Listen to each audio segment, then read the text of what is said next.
Hey there guys, today I'm going to be showing you how to farm Scorcher for the SMG Hellfire. Now the first thing you want to do is head over to Frostburn Canyon and run over to this little inlet there. That's where Scorcher usually spawns.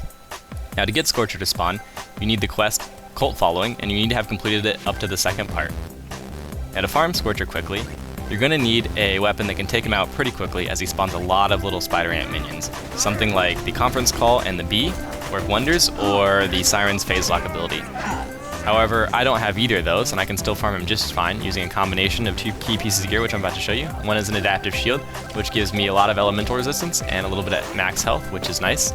And the other is a non-fire weapon, which does a significant amount of damage, so in my case it's the Caustic Infinity. Now Scorcher spawns right around the corner.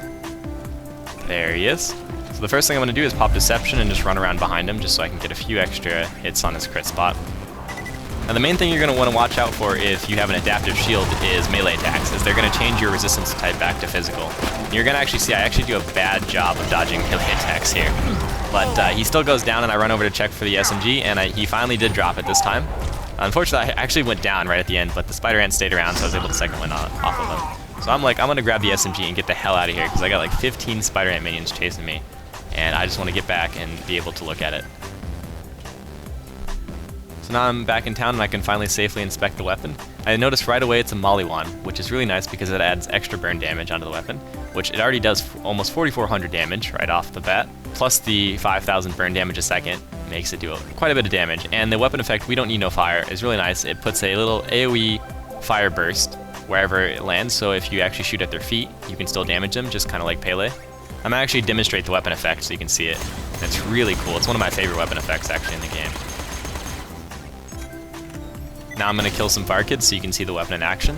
Now this is where the Hellfire really excels, is when you want to pump out a lot of bullets really quickly and at close range.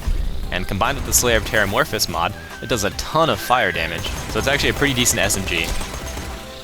So if you like this video, be sure to drop me a like, leave me a comment, or subscribe, and thanks for watching. Firehawk spoke to me in a dream and demanded another sacrifice. No, I didn't.